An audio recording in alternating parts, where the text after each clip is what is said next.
Welcome to this short mind map video on how we can use props for our yoga practice. Now, the first thing I want to tell you is that using props isn't cheating, okay? So I use props throughout my practice depending on what I'm working with, and they can just be really helpful. And when you're beginning with yoga, you can't yoga practice frequently, then it's not that easy actually to make your body accessible to some of the poses. And it's much better to use a prop to gently bring yourself into some asanas with some support than it is to struggle without. So, you know, it's a good thing, it's not a bad thing, and we use them anyway in our yin yoga, and we use them quite frequently so that we can allow for, you know, ourselves to slip into a pose or kind of ground yourself, let go into a pose. So your body wants to hang on. It's got all these tendons attaching to your muscles and your ligaments, getting your bones to attach to your bones, and so it's holding itself together a lot of the time, and it has to, otherwise we'd fall over, right? But in yoga, sometimes we hang on to the stress, we hang on to this, we have a little bit of kind of contraction, so it's natural for our muscles to go, oh, I'm not going to let my leg drop there, it's not normally there, so it will hang on. And actually having some props allows us to rest a limb or to rest some arms or to rest our back, and to literally get a little bit more in touch with our bodies in the pose. So what props do you need? Well, I wouldn't go out and buy a huge array of yoga props unless you are seriously wanting to continue your practice. And in the beginning, you can use other things instead of the ones that you go and buy for yoga. So instead of using blocks, you can use cushions. These are quite helpful. Now, if you're going to invest in anything, I would say go for the blocks before going for a bolster or going for a yoga strap, because you'll probably get more use out of your blocks. And at the moment, I'm actually sitting on a block because it allows my pelvis just to be in a slightly different angle. And sometimes when you're sitting cross-legged all the time, it's really nice to lift yourself up a little bit at the back. So if I come forward, I can take out my yoga block, but I could have used a cushion, okay? Or I could have used a couple of rolled up towels. Now, if you need to use a bolster, or you need to use something that is going to give you some support and you don't have anything available, you can get a couple of towels, that's what I've done here, and roll them up. So I could put that under my seat bones, and that will work just as well as the block. Now, what are we going to use these for? There's so many different asanas that I'm not going to go through every one of them today, but some of the asanas that we may use in the videos, you could use your blocks for them, especially if you're feeling a bit stiff or you're starting out. And one of the ways of using your blocks is for your downward dog. So let me just remove my little towel collection that I have there. Now, downward dog, when you're not used to it, it can be tricky, especially if you're trying to work towards straightening your legs. And sometimes it can be a little tricky getting up into downward dog. And if you've got any problems with your hands, so you've got a little bit of arthritis or rheumatism, you can obviously make a fist to put on your mat, but equally you could try using some blocks and see if that helps. So where we would have our hands to the mat, and we would have our toes curled underneath us, using our blocks, making sure, you know, we have them the right distance apart for our shoulders, so that when we pull up and back with our hips and tuck our belly button in, we come up and our blocks give us that little bit more height. So that can be really, really useful, using them that way. Just come down to my knees. You can use the blocks under your knees. So if we are in bound angle pose, where our feet are together here, our knees are never going to be touching the floor. Well, not unless you're double jointed. And I did, in my yoga teacher training, I was with a lass who was incredibly double jointed, and the problem was it meant all of her joints and limbs went too far, so not something you need to really wish for. So you can pop these underneath your knees here, or thighs, and let the thighs drop down onto the blocks. I would also use this if I'm lying on my back, and maybe I'm going to drop my legs to the side, so I could drop them onto a block, and I could also use a block between the lower and upper leg. And this can be quite nice, because then you feel you can let your leg that's closest to the floor relax, and you can let the upper leg relax on to the block. So that's another way of using your yoga block. Now, we haven't got a block. Let's get the towel back. So this can be really nice to put between your legs when you're doing a reclined twist of any variation. So let's say if I come to my back here, and I'm going to bend my right hand up, so it's really the back of my neck, my elbow on the mat. I'm going to put my other hand out to the side, and I'm going to get my legs to drop over. And this way I've got this, again, this support, this cushioning between the lower leg and the upper leg. And that is really nice. It just stops you feeling like you're hanging in the air. Now,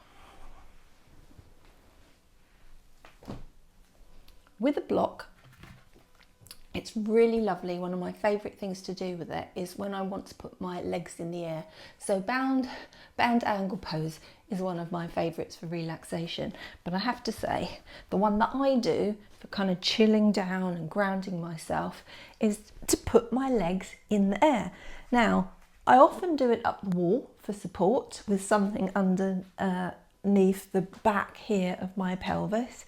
But also, it's great to do it on the mat. And you need to make sure that it's on the bony bit, but it's not on your spine. So on your pelvis, not on your spine. And then it's really lovely to be able to bring your legs up from here. And you've just got this little extra bit of support. Now I could stay here for quite a while because I really love it. But I don't know what that says about me enjoying my time with my legs in the air, but I'm sure someone will give me some feedback on that one. So there's lots of uses for your block, and there's so many asanas that use a block. Very good when you're beginning to take your practice a little further and you need to be able to reach a little further, but you might not quite yet have that capacity. So sometimes if you want to come to the floor, for instance, with your hand, but you don't feel that you can quite do that, which, you know, it makes it easier when you have a little bit of support from a block to help you. That would be easier for some than coming from here, because obviously that just takes a little bit more out of you.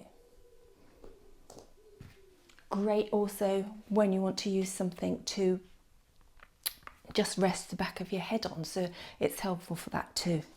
Now, when it comes to using a strap, I do use a strap because it helps me when I'm trying to gain a little bit of a deeper practice, but I wouldn't say it's something you need to rush out and buy. And actually, if you've got a dressing gown cord, that will work just as well. But I would be using it sometimes when I'm raising one leg in the air, because then I can take hold of my strap, and once I've relaxed down and I've allowed this leg to drop to the floor, then I may use the strap to pull the foot a little closer to my head with little pulses sometimes, or just sometimes very gentle tension on it. And of course it helps if you want to then open the hip and take it to the side. You have the support of the strap, which is super duper. And another one that I would practice probably a little more frequently, which may come into some of the practices that we do further along the line, is when I have my legs out in front of me, bending the other leg up. And when you start to practice yoga, you're unlikely to be able to get into some of the asanas unless you're doing something else that is making you really flexible. And also, not everybody can get into every shape, as I've explained before, because we all have very different conformation. So what can be helpful, if you happen to have really, really long legs, and you have quite a short body and short arms, it might be quite difficult to reach your feet. Or you just might not have that flexibility first thing in the morning, or you might not be flexible for other reasons, or you might be taking it a little more gently. So I would often use my strap when I want to come forward and bend over my leg, just letting the weight of this leg drop down. And then once I feel in a comfortable position, I would be exhaling, of course, as I fold, because we're folded up. But once you're there, you take much more shallow breaths because you are compromised in your breathing because you folded. But once I've got that position, then I can start to lower my head between my hands and allow my head to come closer to my knee. And over a period of time with that, you can get closer, you can reach much further, and there will come a point when you've got your leg in the air and you'll be able to reach your big toe with your hand, and it just helps you get a little bit further in a kind and gentle way. But props being props, they must be used correctly. Don't use them to force yourself into any asana, because that would be absolute madness, and that's not what we're here for. Because we're here to connect with our bodies, to have self-care, to have to develop a greater proprioception. So proprioception, that's one of our other senses. So if you've listened to the other videos, we may have talked about a little toolkit for anxiety. So looking at the senses like the hearing, the taste, the touch. But proprioception is really interesting because that's something that we don't think about. But when you pick your coffee up, how do you think it gets to your lips where it needs to, and you don't throw it over your shoulder, or you don't pick your coffee cup up and go like that on your nose? So proprioception is how our muscles and our fascia and our nervous system is aware of where we are and our place in our environment. It's the thing that allows us to step up a step, step down a step. So it's quite interesting actually that when we're in a high anxiety state, sometimes our proprioception is not fully functioning. It's not as good. So we are not as accurate with things. Alcohol also has an effect on proprioception. Ever tried to watch someone go through a door which is pretty wide when they're drunk? and obviously some injuries or illnesses can have an impact on that too.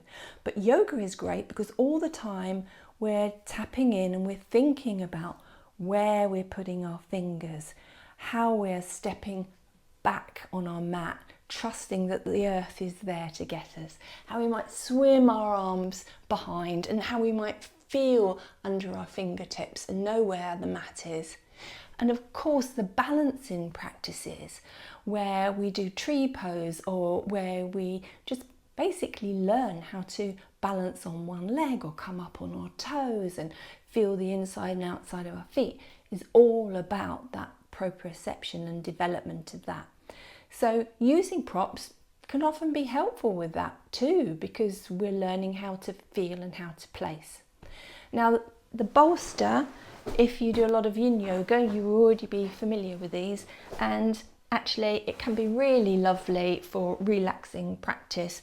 And the reason that I have more than just a couple of blocks is that it's really nice to be able to put a block under your bolster,